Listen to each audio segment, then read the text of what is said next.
Hi ಎಲ್ರಿಗೂ ನಮಸ್ಕಾರ. ಇಲ್ಲಿ ನೋಡ್ಬೋದು SSLC ರಿಸಲ್ಟ್ ಅನೌನ್ಸ್ ಆಗಿದೆ. ಯಾವ ಥರ ಚೆಕ್ ಮಾಡೋದು ಅಂತ ನಾನು ಇಲ್ಲಿ ಹೇಳ್ಕೊಡ್ತೇನೆ. ನಾನು ವೀಡಿಯೋ ಕೆಳಗಡೆ ಒಂದು ಲಿಂಕ್ ಕೊಟ್ಟಿರ್ತೇನೆ ಡಿಸ್ಕ್ರಿಪ್ಷನ್ ಬಾಕ್ಸಲ್ಲಿ.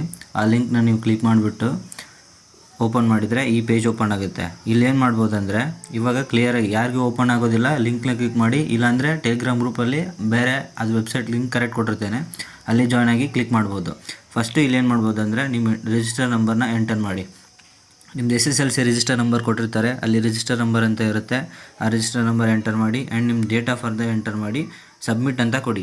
ಸಬ್ಮಿಟ್ ಅಂತ ಇಲ್ಲಿ ಕೊಟ್ಟ ಮೇಲೆ ನೆಕ್ಸ್ಟು ನಿಮ್ಮದು ಓಪನ್ ಆಗುತ್ತೆ ಕರೆಕ್ಟಾಗಿ. ಇಲ್ಲಿ ಡೇಟ್ ಆಫ್ ಬರ್ತನ ನೀವು ಕ್ಲಿಯರ್ ಅದು ಮಾರ್ಕ್ಸ್ ಕಾರ್ಡ್ ಎಕ್ಸಾಮ್ ಹಾಲ್ ಟಿಕೆಟಲ್ಲಿ ಏನಿದೆ ಅದನ್ನೇ ಕರೆಕ್ಟಾಗಿ ಎಂಟರ್ ಮಾಡಬೇಕು. ಈ ಥರ ನೀವು ಎಂಟರ್ ಮಾಡಿ ನೆಕ್ಸ್ಟು ಅದು ಪೇಜ್ ಓಪನ್ ಆಗುತ್ತೆ. ನಾನು ಇಲ್ಲಿ ತೋರಿಸ್ತೇನೆ, ಈ ಪೇಜ್ ಓಪನ್ ಆಗುತ್ತೆ. ಇಲ್ಲಿ ನೋಡ್ಬೋದು ಈ ಥರ ರಿಸಲ್ಟ್ ಶೋ ಆಗುತ್ತೆ.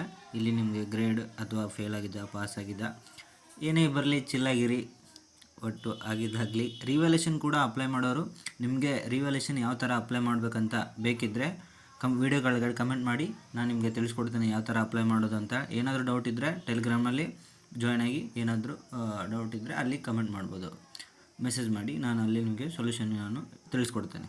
Thank you. ವಿಡಿಯೋ ಇಷ್ಟ ಇದ್ದರೆ ಪ್ಲೀಸ್ ಸಬ್ಸ್ಕ್ರೈಬ್ ಮಾಡಿ. Thank you.